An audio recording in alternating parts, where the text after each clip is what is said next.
what good is it going to do? Who's going to really watch it? How many people are going to say you are a bitter guy and, Brother David's a man of God, and who are you to talk about the man of God and all that stuff. I've counted that cost for sure, and even probably relationships might be hindered, affected by this, but it's okay. I'm doing it hopefully for the right reason, hopefully not any type of vendetta towards David Hogan. Hopefully this just brings more light on bad leadership in the body of Christ, and more so in the charismatic church, and our lack of biblical leadership, what is a leader, what he does and doesn't do. Sorry, I just looked down at my phone and got distracted.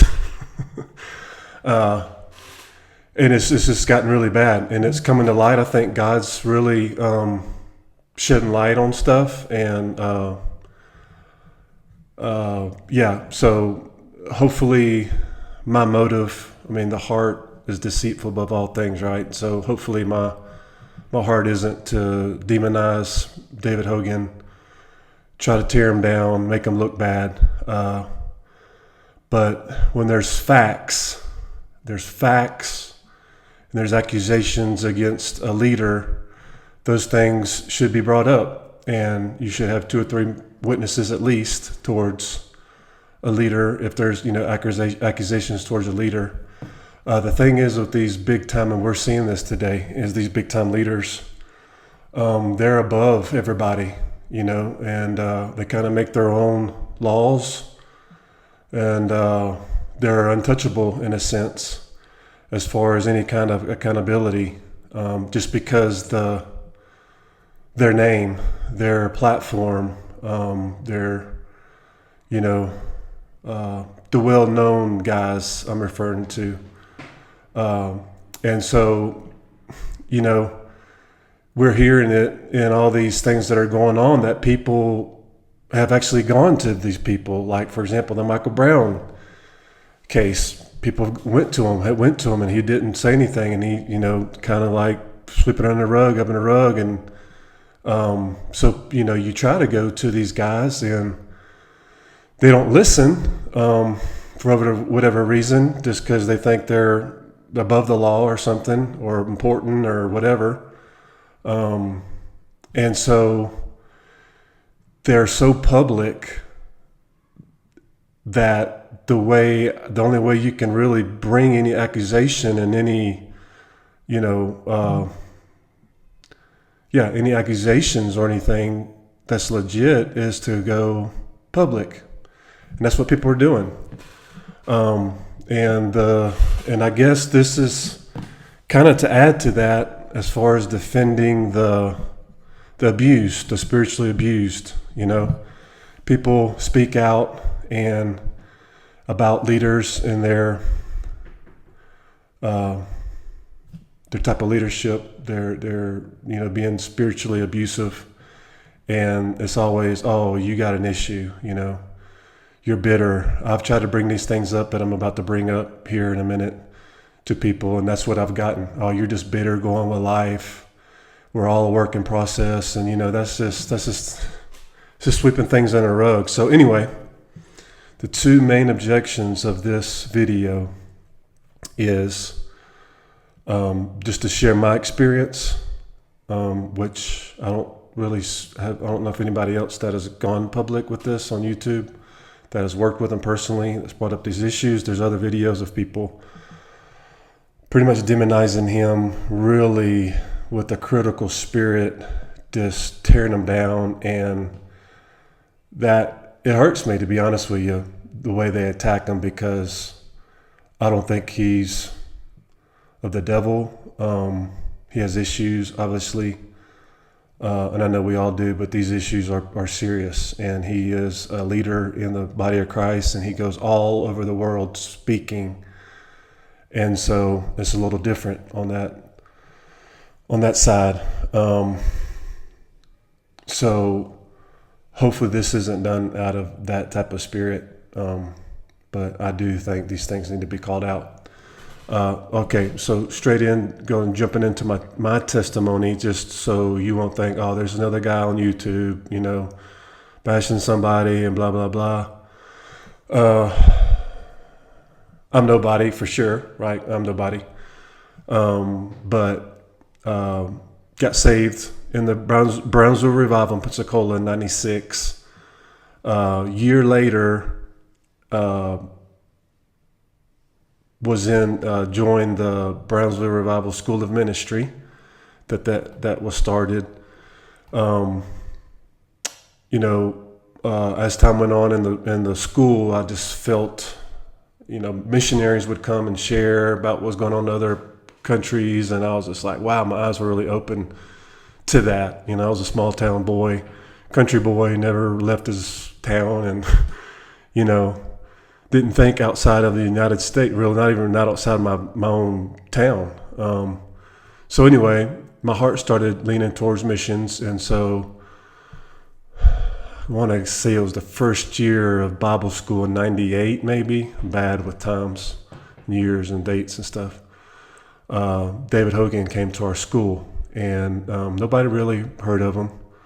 From what I knew, I think a couple of the leaders in the school knew of him. So he comes, does 4 days of sharing, with all of us, the students, around 1,000 students. And, that's where maybe you've seen Faith to Raise the Dead tape series or whatever. That was from the school. So he comes in and, he's telling all these stories, and, it's like, everybody's just like, wow, and he really impacted the school. He had a really impact on the school. When he left, people were going around with handkerchiefs in their back pockets. People growing goatees. The guys, obviously, not the women. Guys growing goatees, going around with their handkerchief saying fuego, and, it's zeal and it's innocent, and then you could criticize that, and I'm not going to get into all that. But during the school, between the first and second year, first and second year, there was a trip offered to go down and visit the work down there in Mexico and Freedom Ministries, David Hogan. And so I went on the trip, thinking, hey, I'm going to see all these miracles he's talking about. And, just to be straight up, I didn't see anything, any miracle or anything like that. Not saying stuff doesn't happen down there. I know it does, and it has. But I didn't see anything personally. I guess one instance I will kind of share during that trip that really was ingrained in me, and, still think about it to the day every once in a while, is that we went to a baptism, and water baptism, and you had to hike. It was very hot, humid. And so we're all thirsty, And so we start drinking the water out of the creek. Well, he comes walking up and, pretty much says something like, don't come to me, crying to me when you're sick, something along those lines. And so after the service and the baptisms, we go up to the trucks where all the missionaries' trucks were parked. And he got onto us, and he said some things that I can't say, and I don't want to say. I would be embarrassed to say. Some cuss words were involved, and the context of what he said was graphic as far as like a sexual comment. And so I was kind of taken back by that, and obviously everybody else was too, but there was something in me that was like, hey, I get it. Like, these guys are out here giving their lives for the gospel in this country, out in these mountains where you have to hike hours and eat food that's not the best food, and it gets you sick, and that it's a and I've lived it. Like, even and then when I hadn't lived it, I was like, this is something, and I get where he's coming from, so that was one thing. And there was other things on the trip that was said that really raised concerns amongst the students, which was brought to the the leadership of the school, and it was known. So anyway, I finished up my school 2 years and went down.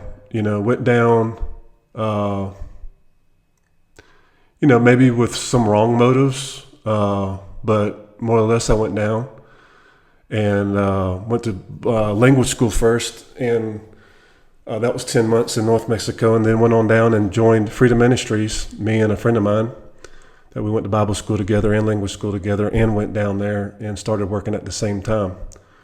I was there 2.5 years, not a long time, but enough time to experience things that I wouldn't want anybody else to experience, things that have left people that have worked there traumatized, maybe that's the word, maybe that's a little strong, or confused, marriages, even in some cases divorces, because of just how David is and his aggressiveness, and how women were kind of looked down on there. Talked about, for example, we would have meetings once a month, and all missionaries would, and we're talking, 10 families and some single guys when I was there in 2000. And he would call people's wives Jezebels. Your Jezebel wife, blah, blah, blah. You need to get her in line. And it was something. So guys would take that, kind of want to be like him, something in that would attract them, and they would, treat their, and this is just people, not even people that work full time with them, just people that went down and visit. I know two right off the top of my head that testified to that, that happened. And one of them actually ended up in a divorce, and another one was pretty close. And there's more for sure. So during my time there, I would see, hear stuff like that in the meetings. The atmosphere that he created amongst the Americans. Now with the nationals, like awesome. The national Christians, believers, we call them the brothers. Their treatment, the way they were treated and served, spot on, A+ stuff to this day that's in me, that I still put into practice, because I'm still, I left the field some years after that. I left Freedom Ministries, and now I'm back full time, been here for 10 years. So anyway, so being there, like I said, there was just this fear of him, this intimidation.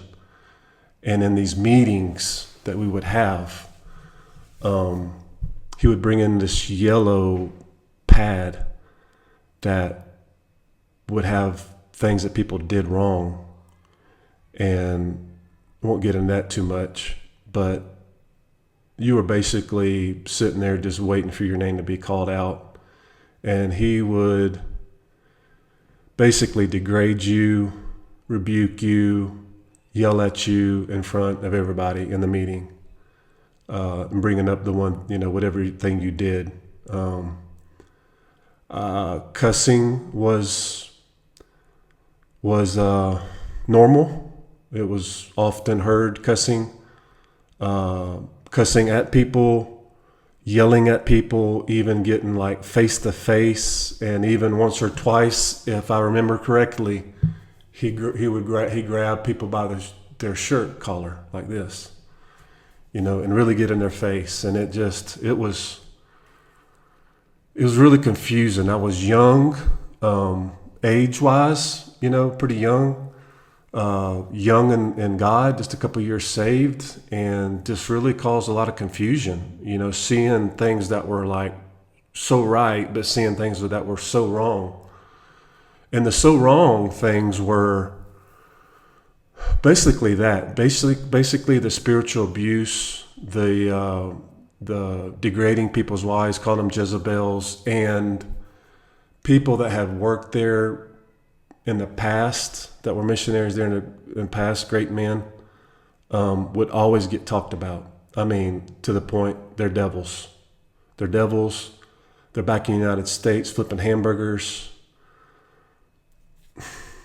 You hardly ever heard anything. Man, he was a great brother. He was a great missionary. He served. I mean, none of that. It was always negative, and not just negative. I'm talking like more than just negative, normal talk. So all these things, just I would just be, man, this is so wrong. But at the same time, there was things that were so right as far as the work in Mexico, and things that were done and how things were done, and all those things were right. But again, like with Americans, you were just treated like crap. Like, I mean, there was times, he was nice. He would, kind of be nice. You'd be like, oh, great, and but you never knew like what type of mood he was in. And, so that's one thing. And I could get in details and tell stories, but again, I'm trying to keep this short and I don't want it to be personal, but I would say this. I've heard many people give their testimonies of spiritual abuse recently on people's podcasts or channels like Mike Winger. He's had some people on there, other legit channels or podcasts, and I hear their stories and what happened to them. And it's like, I'm thinking, not to like put down their situation, but I'm thinking that ain't nothing compared to what I experienced in Freedom Ministries. Like, not even close. It was that bad. Let's see.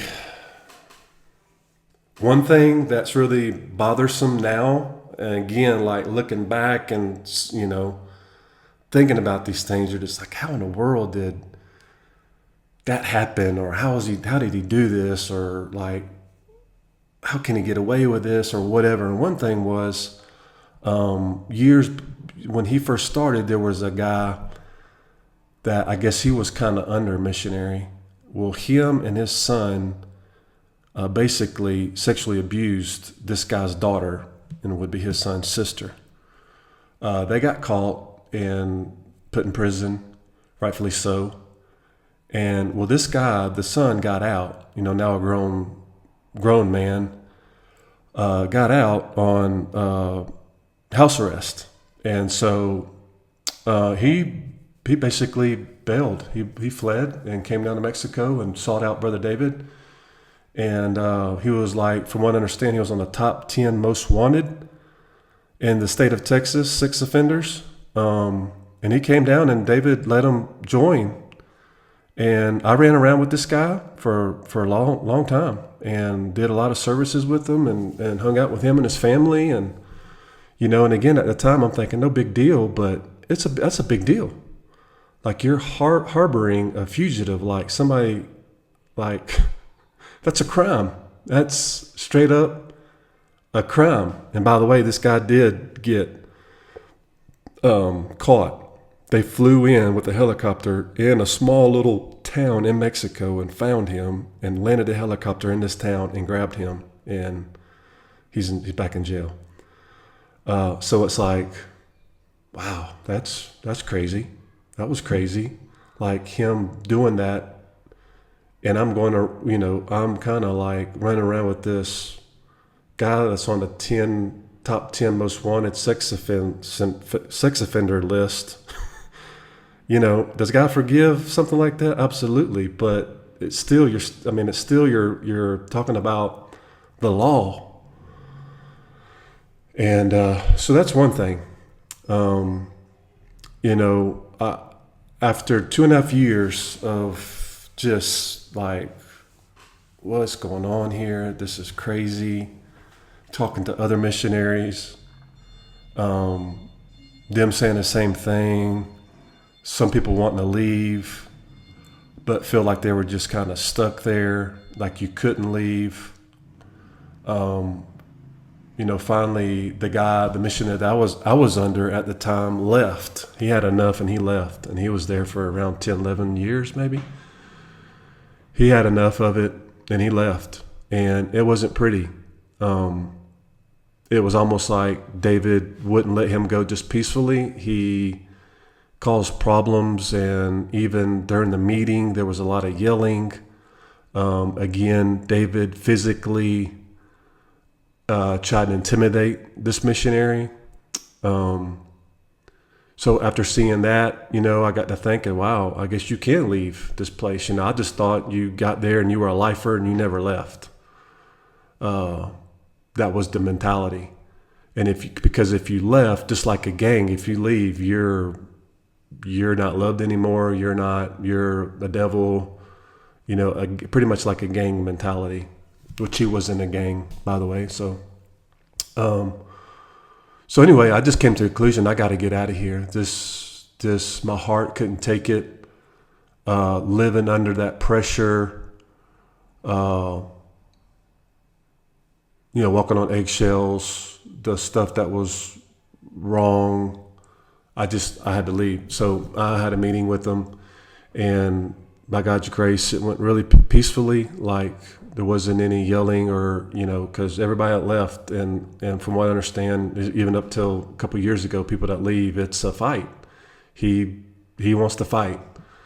And just really quick, like the things that I'm saying right now, all the things that I'm saying, I guarantee, like if the people that's worked with them and even are working with them, some of them will say, yep, this is true. So just don't think, oh, it's just you. No, I guarantee most people, of the guys that's worked there, and again, that's even kind of working when they would be like, yep, this is how it is. So I had a meeting with them, and it went great. Like, nothing, no exchanges, no nothing, and left. And so I spent some time in the States and then went back down to Mexico to get my things. Well, the place I was staying, he let me stay there. He was renting the place. It was kind of a big property with a house and some rooms in the back, and he was letting me stay in the room in the back, which was nice of him. Basically changed the locks on everything to keep me out of going to get my stuff. So that's just one thing, maybe not a big deal, but kind of a big deal. Like you're going to change the locks, and again, like there was something there that he didn't want me to leave peacefully. He didn't, and nobody does. So I keep working in Mexico. I go down further south, and I try, and this is something that I've drawn out in the last video, and I try to shorten it. You might not understand all the logistics in this, but basically here in Mexico, you have to have a certain permit. It's called an FM3 to be able to minister. You just can't come down as a tourist on tourist paper and minister and preach and stuff. You have to have that. And so you have to be under a religious association to be able to get that. They get that for you. And so it gives you the government, the approval of the government to be able to minister. Well, there was a certain ministry that I was trying to, I asked if they could do that for me, get me that FM3. Well, they ended up calling Brother David and just seeing what kind of guy I was, and they, yeah, for sure. Like if you're going to give somebody a permit and that has your name on it, your name of your ministry, yeah, you need to check out that person. Well, they call him. Well, long story short, he pretty much talks so bad about me that they didn't give me this permit. And I'm thinking, wow, like what did I do? Like honestly, like I would really like to know. And Brother Dave, if you probably won't know, watch this video, but if you do, like I want to know what I did for you to talk about me so bad that it kept me from getting a permit where I could still work in Mexico, still preach the gospel and get people saved. Yeah, so there you go. You can take that how you want. Like it's not a big deal or whatever, but So anyway, so I left, and those are just a couple things as far as my experience there, things that he did. And there's other things. Trust me, there's other things. I can make this video hours, but basically, like I said, there's two main things, and that's the spiritual abuse, the being bullied. He was intimidating, and nobody really would stand up. To be honest with you, everybody was afraid of him. I'm not afraid of him anymore. I wish I wasn't back then, and I wish we all wasn't, to stand up to him, because he should have been called out on this years ago and something done, like some type of action done to stop the amount of people that has gone down there that's a wreck right now. Not all of them. Some of them are doing good.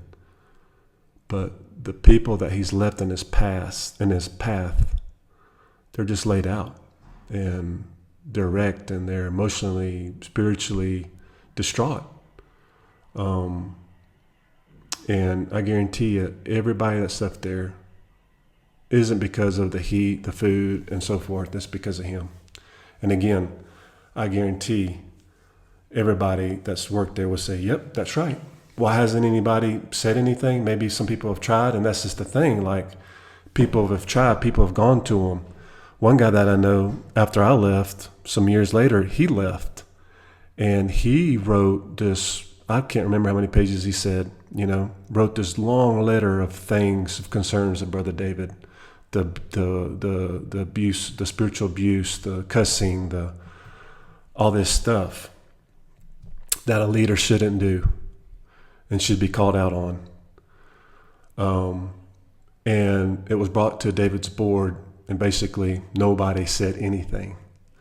So there's this intimidation that I still see it in him now when he's in churches, that he puts off, of like, I remember even him saying, unless you've raised more people from the dead than I have, I'm not going to listen to you. And so that's nobody.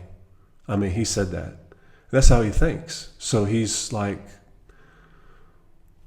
he's not open. He's still going around shouting Jesus is king and talking about all these stories and hooting and hollering. But right and behind him is a path of people that he is hurt. He is abused. That's not okay. You can say, well, those people got to get over it, and that's just the thing. And again, the victims always get victimized, and the leader gets glorified and gets these free passes. Thank God's dealing with that, actually, in the church. So I'm going to jump from this to the next thing. Most people just don't believe his stories, think he's a liar, think he's a fantasy storyteller. And yes, some of his things are like, are you serious? And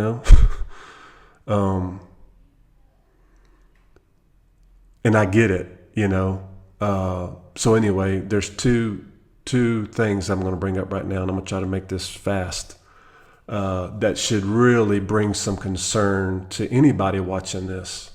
Pastors that have him at your church, people that maybe want to go work with him, people that are working with him, people that maybe support him. You want to just consider these things. So I was listening to one of his videos about 2 years ago, maybe. Yeah, I would say about 2 years ago. And at the end, everybody was standing up, and he was, walking back and forth doing his thing. And he goes, we have 30 churches in Mexico with nothing but ex-cartel members. And people's like, yeah. And he was like, yeah, and getting pumped up, pumping the people up. And I was like, what? Now, as far as numbers, the numbers that he throws out, I think they're really exaggerated. Just from being down there for 2.5 years and seeing what's down there, and again, not degrading the work. The work is awesome, and there's a lot of fruit, a lot of villages, a lot of places. But when he says we have over 500 churches, I don't see it. I didn't see it. And so that's what made me think, like, wow, 30, that's really something. But maybe, I mean, nothing's impossible, right? So I reach out to a missionary that's been there for over 20 years that I know personally, and he's still with him. And I said, hey, man, is this true? And I told him what he said. And he said, I can't even think of one church. I don't even know of one church with just ex-cartel members in them.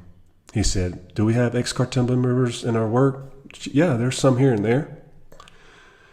He said, but 30? He said, there's not even one. And I was like, wow.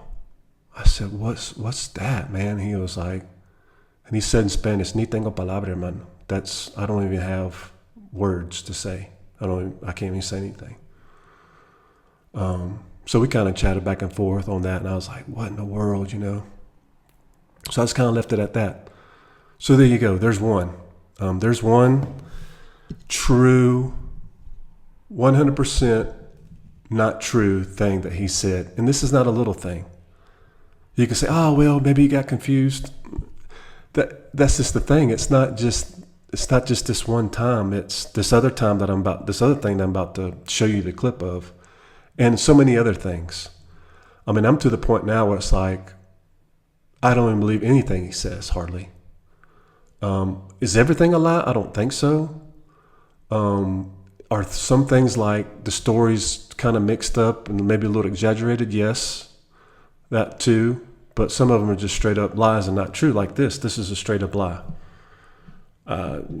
Just do with that what you want to. So the next one is I actually have a clip. I tried to find a clip of the one I just said. I spent a lot of time looking for it, and I was just like, I'm not wasting my time looking for this.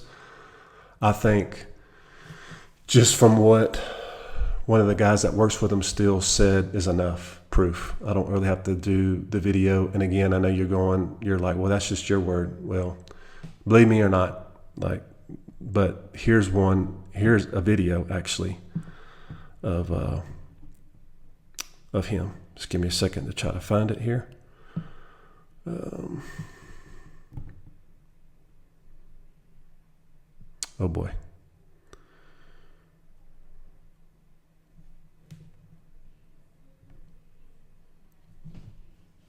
I'm going to push pause right quick. Okay, I found it. Sorry about that. So this is a clip.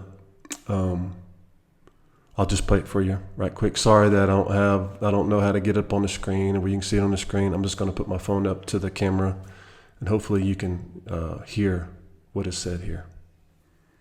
Look, I'm not a new guy. I've been shot. I've been left for dead 5 times. I've been stoned dozens of times. In prison dozens of times. Look. Again. I'm not a new guy. I've been shot. I've been left for dead 5 times. I've been stoned dozens of times. In prison dozens of times. Look. Okay, there you go. I played it twice just to where you could hear what he actually said. Been shot. Been left for dead 5 times. Been stoned dozens of times and been in jail dozens of times. I was like, wow. Now, when you say dozen, 1 dozen is 12.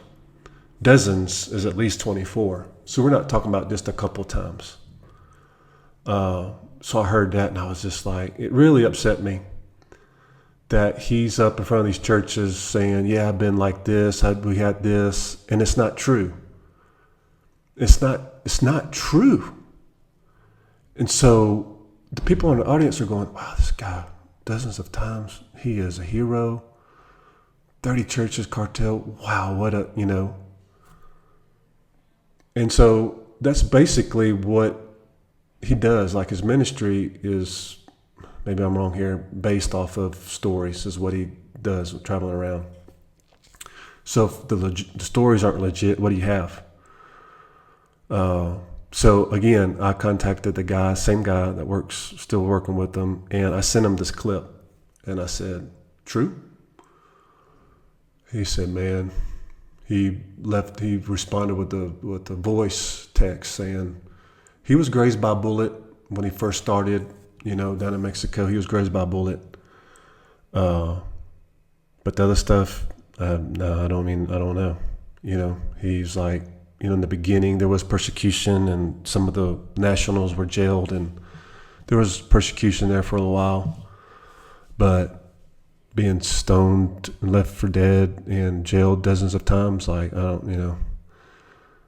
doesn't know any of that. And so when I was there in 2000 to 2002, he was barely in the country. A couple months out of the year, maybe. From what I know and have heard, it's still like that. He does say, and I've heard it, where I live in Mexico. I've been in them jungles for 40 years and makes it seem like he's still there day in and day out. I'm currently in Mexico. We live here. I'm a missionary, like I said before. We go to the States once a year, 1 to 2 months a year. And I don't say I live in the States. I have a residency there, but I don't live there. I don't say I live there. So that's I got a little sidetracked on that. But that's just another thing I want to throw out there, because he really makes himself seem like he still live here and really in the grind and all that. So going back, so I know from 2000 till now, none of that has happened. And if there's somebody out there who can say, nope, I know this instance, let me know. And I'll retract what I say. But I'm just about 99% sure that hasn't happened since 2000. So it had to happen before I got there. Now I've heard stories about the bullet grazing his head. So basically, not true. I challenge him on that. I challenge him on a lot of stuff he says. Wouldn't do it years ago. Nobody would. But at this point in my life, yeah. Like the intimidation that he does keeps people silent. And it just, boy, I don't like a bully. Never have. The intimidation factor. So again, I feel like I'm getting personal, so I'm gonna calm down here a little bit. So there you go. There's two things, and they're huge things. To say that you've been dozens of times beaten and then jailed and it hasn't happened, even if it happened once each or something, and then 5 times left for the dead, like, those are some serious declarations, things you're saying in front of churches, like many churches and all around the world. Again, if that's your cup of tea and it doesn't bother you, like, échale ganas, as we say in Spanish, go for it. Like, but those are two facts. Are there other things? Yes, I would really like to say other things that I'm just about sure are not true that he said. But I'm not 100%, even if I was, even I'm like 98%, and I still don't want to say those things because I want it to be 100. And these two things are 100%. Excuse me if you hear our dog barking. So yeah, there's those two things, those two lies. I mean, straight up, not true. Is there something wrong with him mentally? Maybe. Is he intentionally doing this? I don't know. But, talking with the guy that still works with him, he sees it and he knows it. And he's just like, I don't understand it.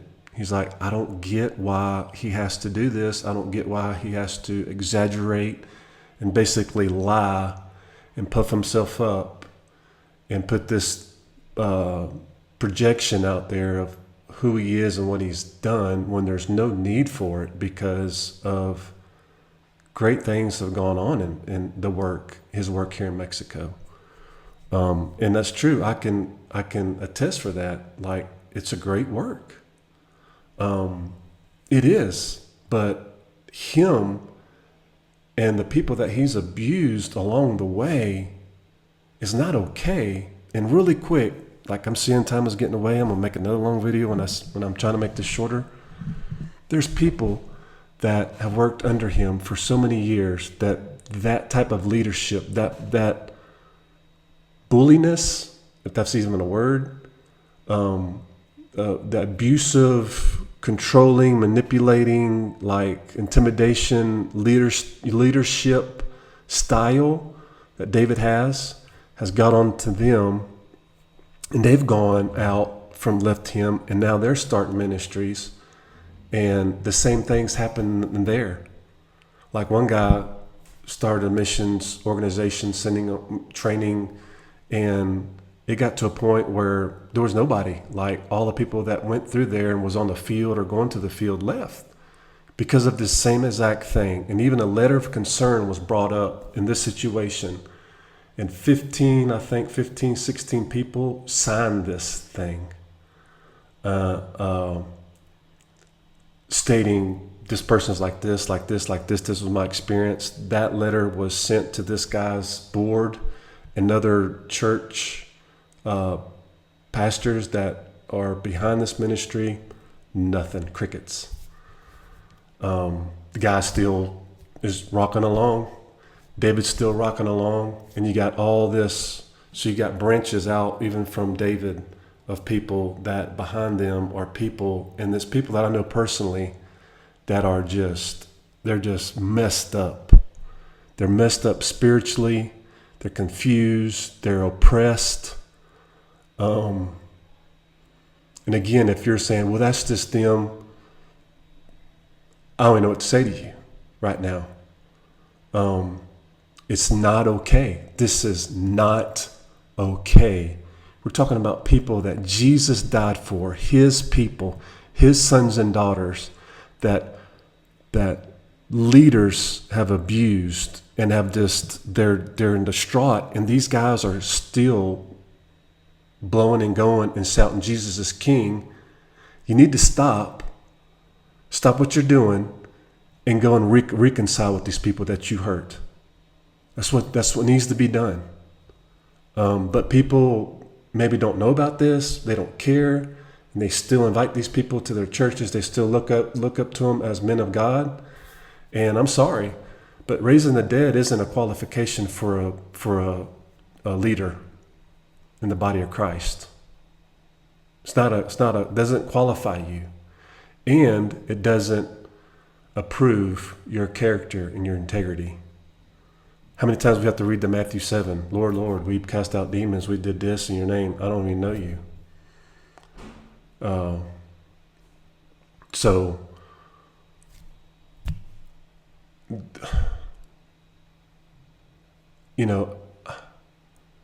I'm not looking for followers. I'm not looking for attention. But I do hope this video gets out and sheds some light. Will it stop him? I doubt it. I don't think anything will stop him. But like the reconciliation part needs to happen. Like you need to leave your gift at the altar and go reconcile with your brother. And they haven't done that. Well, David hasn't done that. It would be awesome if he did. It would be great. It would bring healing to a lot of people, maybe into even his own life. If he could go on after that, I don't know. I don't think there's really any accountability in his life. Anybody that would really like sit him down and say, David, what's up with this, man? Everybody's scared of him. He's intimidating. And real quick, I'm gonna land the ship here because it's 45 minutes. I want to say something to all the people, and even probably more so missionaries that worked with him, the kids of those missionaries, which now they're like adults, not kids anymore, that I know personally that, man, they're out there, and I think there's things in their heart. I've heard from them about David and the way David treated them. way David treated their parents. And there's a lot of people hurt out there from him. And I know it's almost sickening to see him just keep going, shouting Jesus is king and going around and basically telling lies, and hasn't stopped and reached out to these people to reconcile. So I want to say something to those people. Jesus, that's not Jesus. Jesus would never do those things to you. David Hogan isn't Jesus. Nobody is. Sorry that you've gone through that. The destruction that is caused, it's very sad and unfortunate, and actually it really upsets me, like really big time. And I think it does God too, to be honest with you. I mean, how can we say it doesn't? Please don't let this stop you from following Jesus and walking with Jesus. You don't have to live out in a hut to serve Jesus and be sold out for Jesus. You're no less if you're living in the States in a nice house, with a nice car, with a nice job. You're no less, you're no better. No less, I should say, sorry. And the person that living out in the hut's no better. So please, seek healing somehow. Draw near to Jesus. David, again, if you're, I know you ain't gonna be watching this video, but you need to repent. You need to reconcile with all these people that you know you've hurted and abused. There's no excuse, no justification for what you've done. Yes, working out in villages and doing what you've done and we've done, I've done it. It's hard. People for years and years have done it and have suffered way more. Gone to other countries and never come back to the United States and gave their lives, suffered, lost their family, sicknesses. But they didn't treat people like you treat people. And there's no reason for it. And I know people will say, oh, he's just the way he is. He's kind of rough and tough guy. Come on. There's no justification for what none whatsoever, to do what he's done to people. None whatsoever. So anyway, it's my little 2 cents there at the end. Hopefully this maybe brings light to some people. I don't know what this video is going to do, but I'm open for discussion.